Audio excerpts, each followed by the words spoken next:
ಎರಡನೇದಾಗಿ ನಮ್ಮ ರೌಡಿ ನಿಗ್ರಹ ದಳದ ಪೊಲೀಸ್ ಅಧಿಕಾರಿ ಮತ್ತು ಸಿಬ್ಬಂದಿಗಳು ಪೂರ್ವ ಮತ್ತು ಪಶ್ಚಿಮ ಎರಡೂ ಕಡೆಯಿಂದ ಸಾಕಷ್ಟು ರೌಡಿ ಚಟುವಟಿಕೆ ಹೊಂದಿರತಕ್ಕಂತಹ ವ್ಯಕ್ತಿಗಳ ಮನೆಗಳ ಮೇಲೆ ಒಂದು ಅನಿರೀಕ್ಷಿತ ದಾಳಿಗಳನ್ನು ಕೈಗೊಳ್ತಾ ಇದ್ದಾರೆ.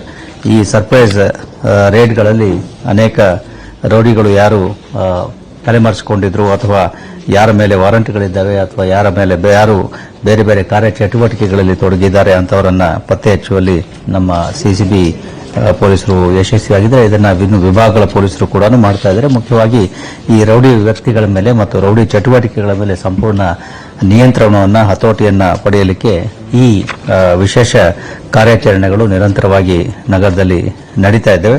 ಅದರಂತೆ ಕಳೆದ ಒಂದು ವಾರದ ಅವಧಿಯಲ್ಲಿ ಸಿಸಿಬಿಯ ಈ ಸಂಘಟಿತ ಅಪರಾಧ ದಳದ ಪೊಲೀಸರು ಈ ರೀತಿ ಕಾರ್ಯಾಚರಣೆಯನ್ನು ಕೈಗೊಂಡಿದ್ದರಲ್ಲಿ ಒಟ್ಟು ಸುಮಾರು 75 ರೌಡಿ ವ್ಯಕ್ತಿಗಳ ಮನೆಗಳ ಮೇಲೆ ದಾಳಿಯನ್ನು ಕೈಗೊಂಡಿದ್ದಾರೆ. ಅದರಲ್ಲಿ ಓರ್ವ ವ್ಯಕ್ತಿ ಎಕ್ಸ್ಟರ್ನ್ಮೆಂಟ್ ವೈಲೇಷನ್ ಆಗಿರ್ತಕ್ಕಂಥದ್ದು ಕಂಡುಬಂದಿದೆ.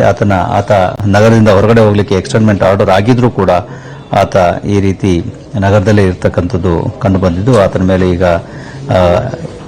ಕ್ರಮ ಕೈಗೊಳ್ಳಲಾಗ್ತದೆ. ಆತ ಹಿಂದೂಪುರದ ಆಂಧ್ರಪ್ರದೇಶದಲ್ಲಿರ್ತಕ್ಕಂಥ ಹಿಂದೂಪುರಕ್ಕೆ ಆತನನ್ನು ಎಕ್ಸ್ಟರ್ನ್ಮೆಂಟ್ ಮಾಡಲಾಗಿತ್ತು ಪೂರ್ವ ವಿಭಾಗದ ಡಿಸಿಪಿ ಅವರ ಆಜ್ಞೆಯ ಮೇರೆಗೆ. ಆದರೆ ಆತ ಇಲ್ಲೇ ನಗರದಲ್ಲಿ ಇದ್ದಿದ್ದು ಕಂಡುಬಂದು ಈಗ ಆತ ಎಕ್ಸ್ಟರ್ನ್ಮೆಂಟ್ ವೈಲೇಷನ್ನಲ್ಲಿ ಆತನನ್ನು ಬಂಧಿಸಲಾಗಿದೆ.